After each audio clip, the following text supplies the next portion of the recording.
after I'd been at ICRF for a few years, I went on to work in the pharmaceutical sector, and that was I went to work for SmithKline Beecham before they merged with Glaxo Wellcome to become GlaxoSmithKline, and that was a really important time for me to understand how basic science got translated into commercial products in the form of drugs, and I came to realise how complex that process was, and how well oiled the machine was. But I also came to understand that the scientists at SmithKline Beecham were no different from the scientists working in academia, and all this us and them attitude that exists between academic scientists and applied scientists was all a self-constructed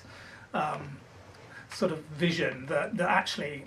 everybody's got the same interests, the same weaknesses and the same strengths. There's really very little. After SmithKline Beecham, I moved to a smaller company called Oxagen, which was a spin-out company and a joint venture between Oxford University and the Wellcome Trust Centre for Human Genetics, where we were looking at the genetics of complex human diseases, chronic human diseases, with the aim of identifying the genetic intervals and the genes involved in chronic disease. And obviously, the intention as a company was to be able to pull genes from those intervals and potentially clone them and express them, and then turn them into therapeutic targets that we could market to the pharmaceutical sector. And this was probably the most fun I had in my career, because for once I felt very much part of all parts of the way the company worked. I had my role, and it was needed and wanted, and it was clear what my role was and why it was important. I was involved in a lot of the decision making within the company, because the way it was run was very much as a team effort. It wasn't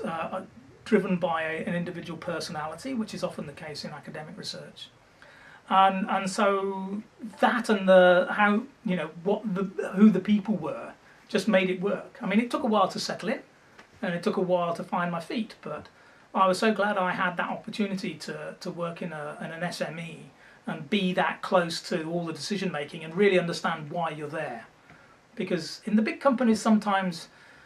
you do it because you do it, and you can see that somebody else is going to need what you do, but it's not as immediate as it is in a small company where you've got a real chance to influence and a real chance to make a difference.